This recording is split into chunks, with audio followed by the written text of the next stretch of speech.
व्याख्यान 38। और अब हम पुनः चुंबकीय पदार्थों में चुंबकत्व जिसकी हम चर्चा कर रहे हैं उसकी ओर बढ़ते हैं। और आज के व्याख्यान का शीर्षक होगा चुंबकीय पदार्थों में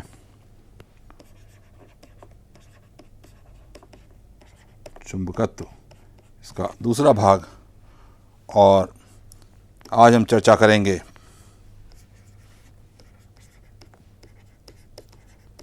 चुंबकीय घनत्व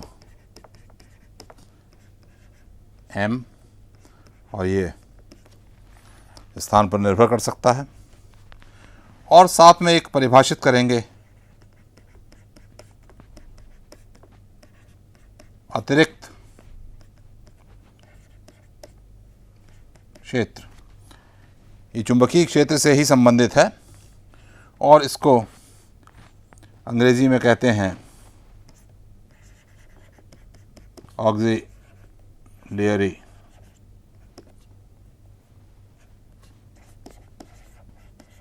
फील्ड।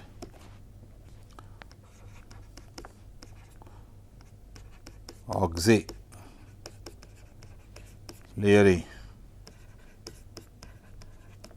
फील्ड, और इसको हम H से दर्शाते हैं। एवं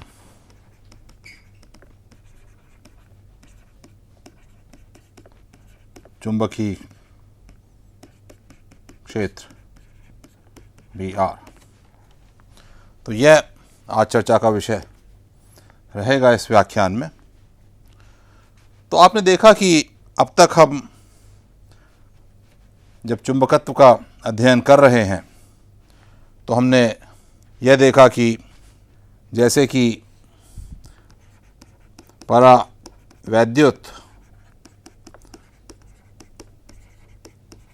पदार्थों में हमने रो बाउंड, सिग्मा बाउंड,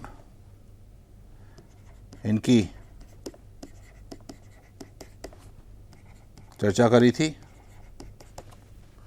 और देखा था कि रो बाउंड और सिग्मा बाउंड हम सीधे सीधे यदि किसी परावैद्युत पदार्थ को विद्युत क्षेत्र में रखें तो इनको सीधे सीधे इनका मान नहीं निकाल सकते हैं। बाहर रखे हुए चलायमान या स्वतंत्र आवेशों में जो बाहर रखे हुए और स्वतंत्र आवेशों से एक दूसरे तरीके का वेक्टर फील्ड उत्पन्न होता है और उसको हमने वैद्युत विस्थापन का नाम दिया था। तो यहाँ हमने विद्युत विस्थापन परिभाषित करा था जिसका संबंध सीधे स्वतंत्र या चलायमान आवेशों से होता है। और हमने देखा था कि D का डाइवर्जेंस बराबर था रो फ्री। और इनको हम स्वतंत्र आवेश इसलिए कहते हैं क्योंकि ये हम बाहर से लाते हैं, इन पर हमारा नियंत्रण होता है और ये जो पदार्थ परावैद्युत होते हैं उनके गुणों से स्वतंत्र होते हैं, उनका इन पर कोई प्रभाव नहीं पड़ता। जबकि रो बाउंड और सिग्मा बाउंड पदार्थों के गुणों पर निर्भर करते हैं। तो इसलिए हमको हम स्वतंत्र आवेशों पर पदार्थ के गुणों का कोई प्रभाव नहीं होता, अर्थात ये उनके वैद्युत गुणों से स्वतंत्र होते हैं।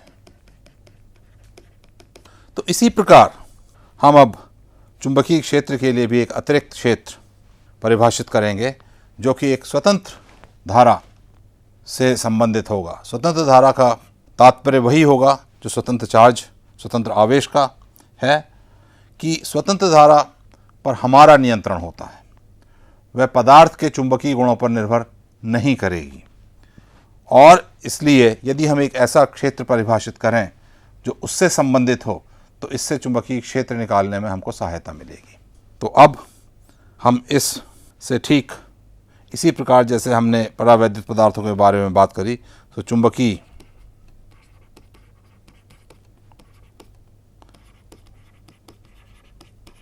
पदार्थों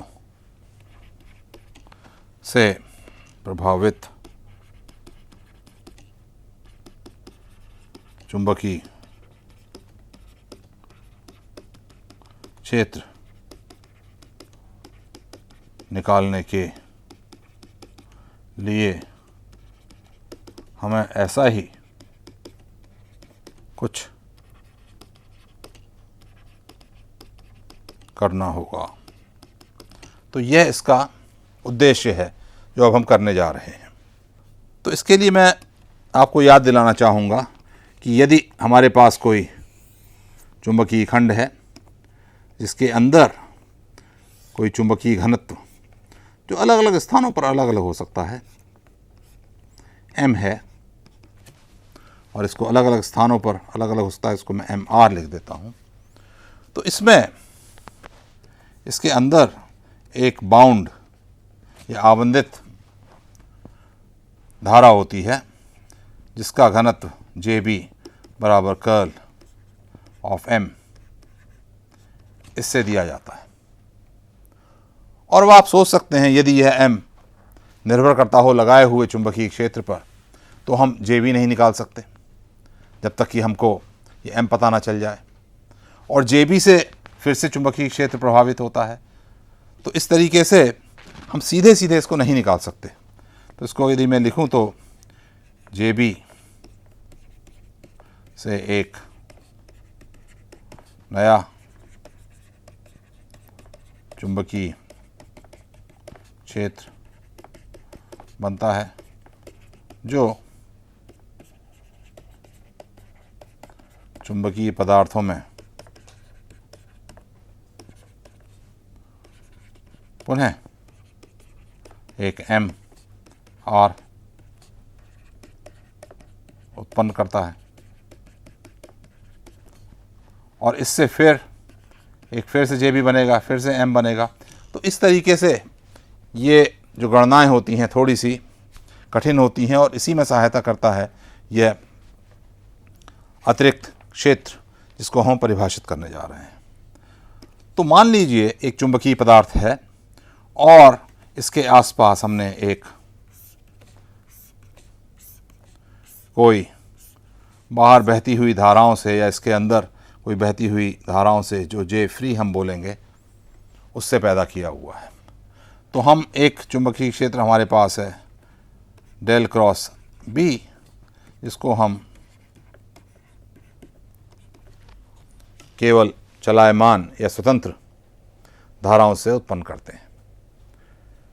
तो ऐसा हो सकता है, मान लीजिए एक तार है उसमें धारा बह रही है तो उसके चारों ओर एक चुंबकीय क्षेत्र बन गया है। अब हम यहाँ पर एक चुंबकीय पदार्थ लाते हैं जिसमें इस B के कारण mr उत्पन्न होता है, और इस mr से एक B और बनता है।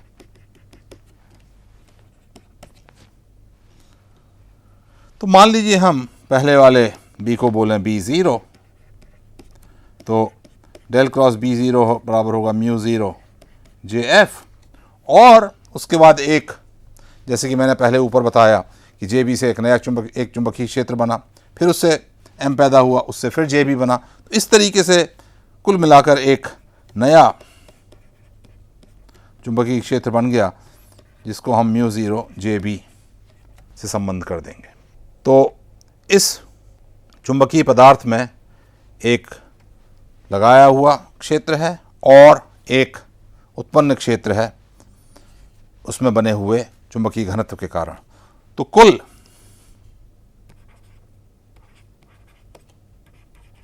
B जो कि B0 प्लस B1 होगा, इसके लिए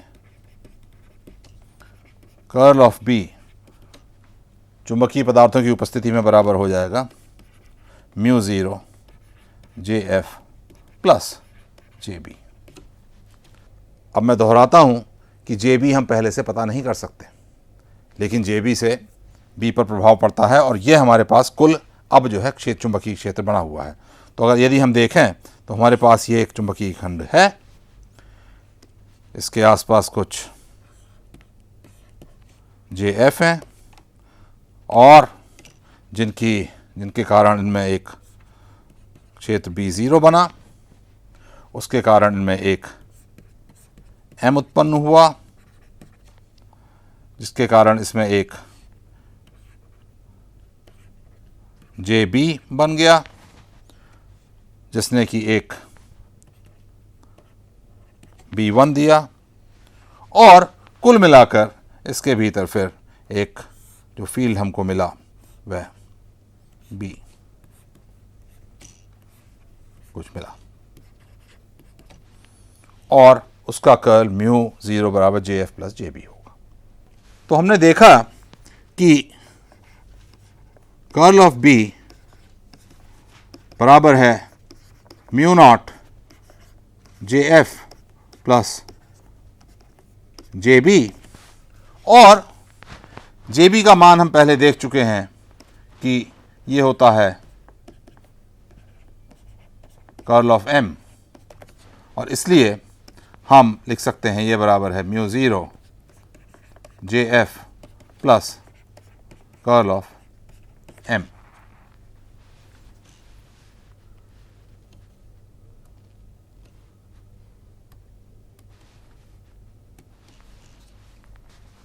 अब हम कर्ल ऑफ M वाले पद को बाईं ओर ले आएंगे और इसको लिखेंगे कर्ल ऑफ B बटा म्यू ज़ीरो माइनस M बराबर J F.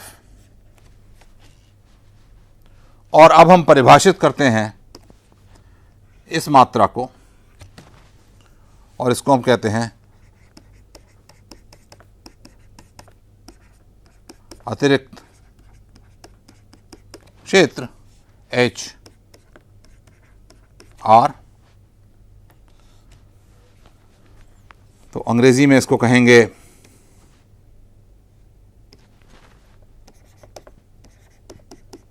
Auxiliary field,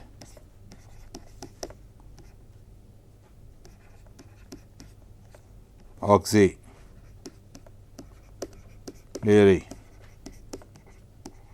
field. तो इसकी जब हमने परिभाषा दे दी तो आप देख सकते हैं कि इसका कर्ल ऑफ H बराबर होगा जे फ्री के। चूंकि एक परिभाषा है तो इसमें हमने म्यू ज़ीरो को H के अंदर ही ले लिया है, तो दाईं ओर आप देखेंगे कि यह जे फ्री के, इसका कर्ल जे फ्री के बराबर है। तो अब प्रश्न उठता है, क्या कर्ल ऑफ H बराबर जे फ्री आर का हल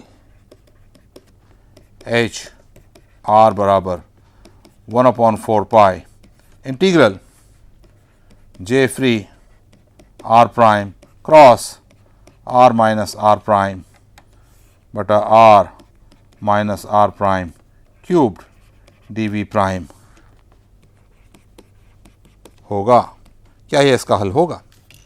यह प्रश्न इसलिए उठता है क्योंकि हमने देखा था कि जब हमारे पास डेल क्रॉस बी बराबर म्यू नॉट जे था तो हमने बायो-सेवर्ट के नियम से बी का मान लिखा था म्यू ज़ीरो अपॉन 4 पाई और यही integral J R prime cross R minus R prime बटा R minus R prime cubed d V prime, ये हमने लिखा था। फिर हम इसीलिए यह प्रश्न पूछ रहे हैं कि पुनश्च हम बोलेंगे कि क्या कर्ल ऑफ एच आर बराबर जे फ्री आर का अर्थ यह है कि एच आर बराबर 1/4 pi integral J F R prime cross R minus R prime बटा R minus R prime cube d V prime. और हमने देखा इसकी इसी तरह का जो एक सूत्र है वह बी के लिए होता है, लेकिन मैं आपको याद दिलाना चाहूँगा कि हमारे पास एक हेल्महोल्ट्ज़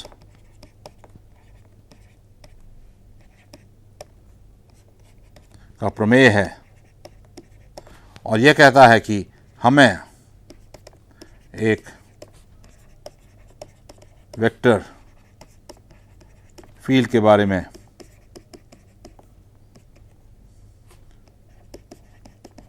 गणना करने के लिए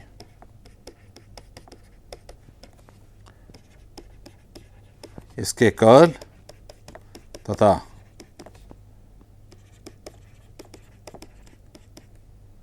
डाइवर्जेंस दोनों की आवश्यकता होती है। और यदि आप याद करें कि कर्ल ऑफ बी तो बराबर म्यू ज़ीरो जे आर होता है और साथ में डाइवर्जेंस ऑफ बी शून्य होता है, या हम जो सूत्र लिखते हैं उससे हम निकाल लेते हैं कि डाइवर्जेंस बी है, तो ये सब आपस में संबंधित हैं। लेकिन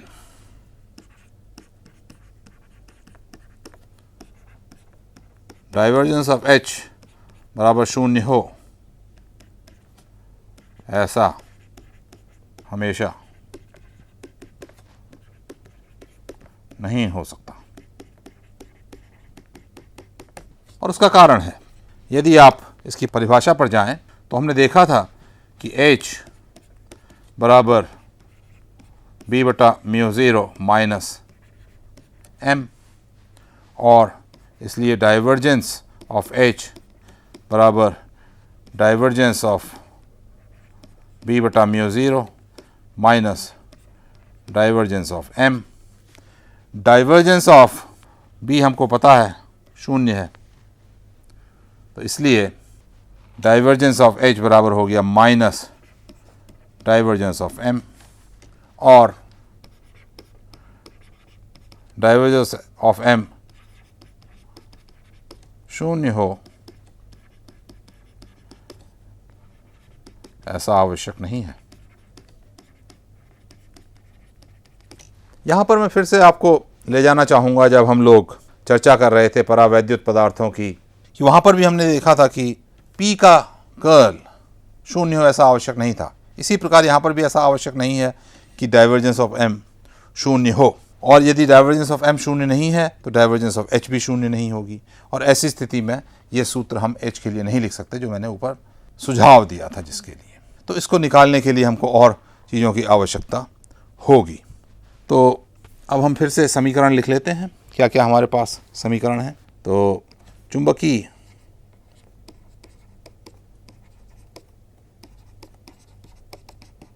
क्षेत्र निकालने के लिए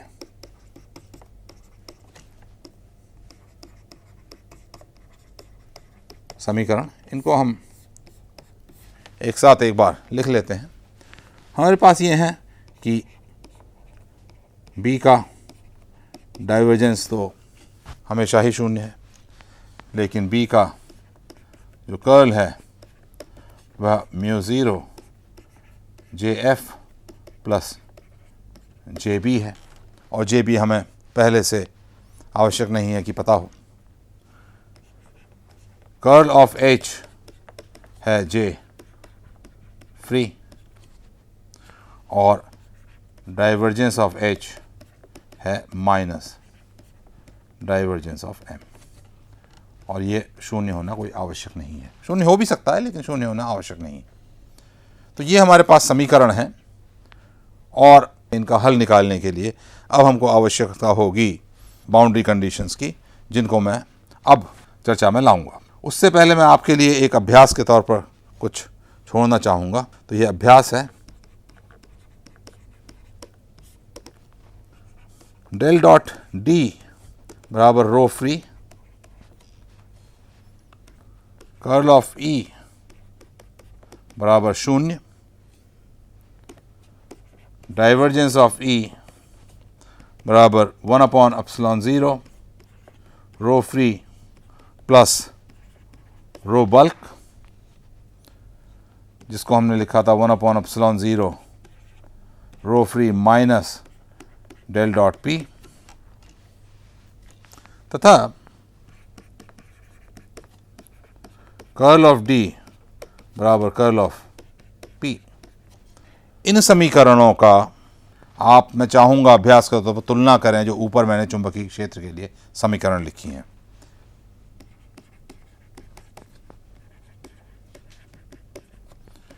की तुलना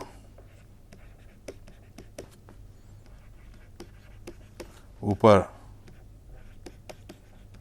लिखी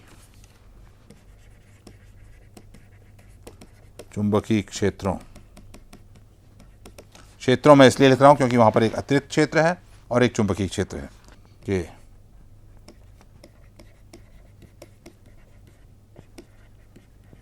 समीकरणों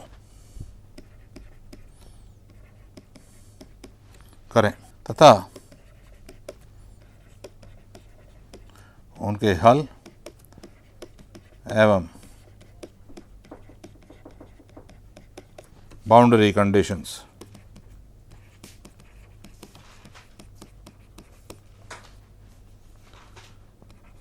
की समानता पर विचार करें। तो ये अभ्यास के रूप में आपके लिए मैं छोड़ रहा हूँ। बार बार मैं आपसे कह रहा हूँ कि कुछ कुछ समानता है। जिस तरीके से minus of divergence of M शून्य नहीं है, कर्ल ऑफ P शून्य नहीं था, तो इस तरह का आप जरा तुलनात्मक एक अध्ययन करिए। अब हम बाउंड्री कंडीशंस के बारे में बात करते हैं चुंबकीय क्षेत्र में। तो बाउंड्री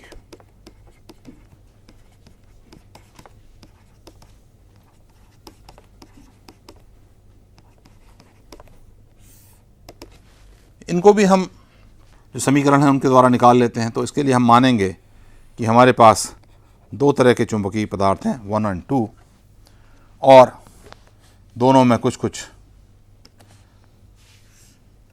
क्षेत्र हैं। तो B इस तरह से हो सकता है, ये मान लीजिए B है,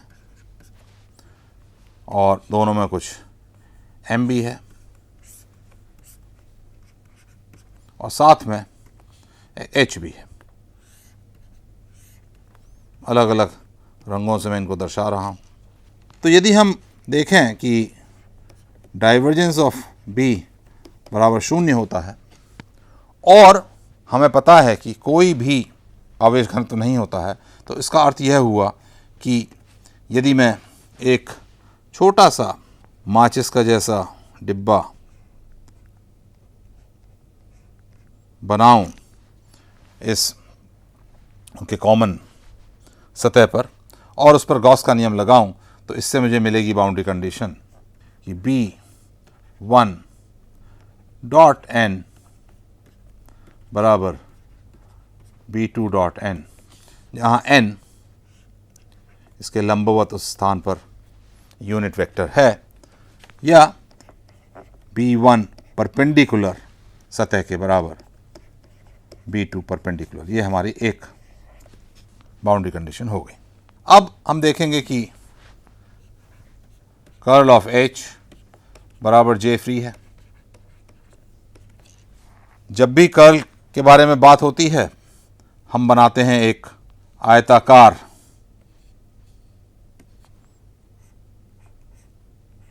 क्षेत्र, जो मैं यहाँ हरे से दिखा रहा हूँ एच के पास, और इसमें हम चारों ओर जाते हैं। तो यहाँ पर यदि मैं वह करूँ तो मुझे मिल जाएगा कि H parallel on side 1 minus H parallel on side 2 बराबर होगा के फ्री, क्योंकि एच के से ही फ्री है। और इसका एक घटक, इसको हम परपेंडिकुलर घटक लिख देते हैं। इसका अर्थ क्या हुआ?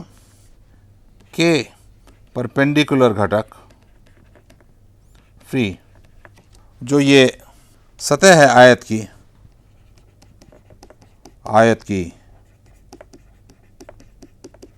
सतह के लंबवत है, क्योंकि कर्ल ऑफ एच और इसमें ऐसा ही संबंध है। यदि एच इस सतह में है तो दाएं हाथ के नियम के अनुसार के का जो हम घटक लेंगे वह इस सतह के इस जो आयत है इसकी सतह के लंबवत लेंगे। और इसी प्रकार हम लिख सकते हैं, क्योंकि हमारे पास है कर्ल ऑफ बी बराबर mu zero J free plus curl of M, तो कर्ल की ही इक्वेशन हम यूज़ करके लिख सकते हैं कि यदि जे फ्री शून्य हो, तो जैसे हमारे पास एक चुंबक हो जिसमें एक स्थायी चुंबकीय घनत्व है लेकिन हम कोई चलायमान धारा वहाँ पर नहीं है, उस दशा में B parallel on one side minus B parallel on side 2 will be equal to mu zero M parallel on side 1 minus M parallel on side 2। फिर से उसी प्रकार के एक आयत को बनाकर हम ये निकाल सकते हैं।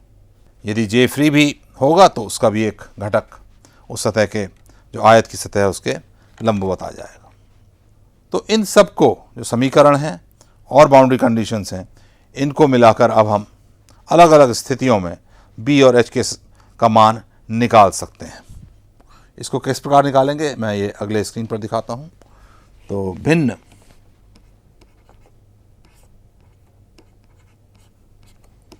स्थितियों में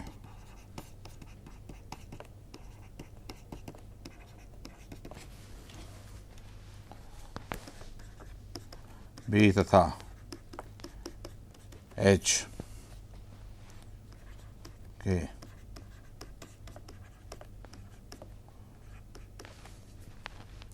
के समीकरण तथा उनकी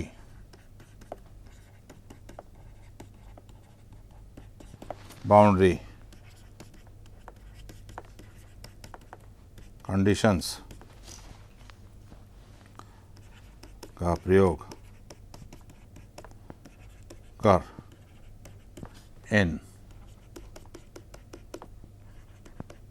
मात्राओं का मान निकालना।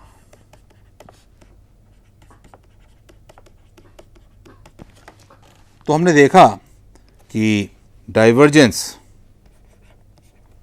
ऑफ बी हमेशा शून्य है और कर्ल ऑफ एच हमेशा जे फ्री के बराबर है, और कर्ल ऑफ बी बराबर mu zero J free plus curl of M है जो जे बी के बराबर है, और डाइवर्जेंस ऑफ एच बराबर माइनस डाइवर्जेंस ऑफ एम है। तो ये चार हमारे पास समीकरण हैं और बाउंड्री कंडीशन मैं पहले ही लिख चुका हूं। तो यदि जे फ्री बराबर शून्य हो तो ये समीकरण हो जाएंगे डाइवर्जेंस ऑफ बी बराबर शून्य, कर्ल ऑफ एच बराबर शून्य, कर्ल ऑफ बी बराबर mu zero curl of M और डाइवर्जेंस ऑफ एच बराबर माइनस डाइवर्जेंस ऑफ एम। अब आप देखें कि यदि जे फ्री शून्य है तो हम इस तरह के चुंबक की बात कर रहे हैं जिसमें कि कोई स्थायी एम हो। उस स्थिति में यदि आप ये एच की समीकरण देखें, जिसको कि मैं इस लाल एक रेखा से बंद कर दे रहा हूं, तो यहाँ पर कर्ल ऑफ एच ज़ीरो है और डाइवर्जेंस ऑफ एच एक कोई का मात्रा है। तो ये एच के लिए समीकरण ठीक ई के समीकरण के समान है, क्योंकि वहां पर भी कर्ल ऑफ ई शून्य होता है और डाइवर्जेंस ऑफ ई कुछ मात्रा होती है। तो अब हम उस तरह के सूत्र, जैसे हम ई निकालते हैं, ऐसी स्थिति में एच निकाल सकते हैं, और एक बार हमको एच पता चल गया तो एच से हम बी निकाल सकते हैं, क्योंकि एम हमको पता है। तो ऐसी स्थिति में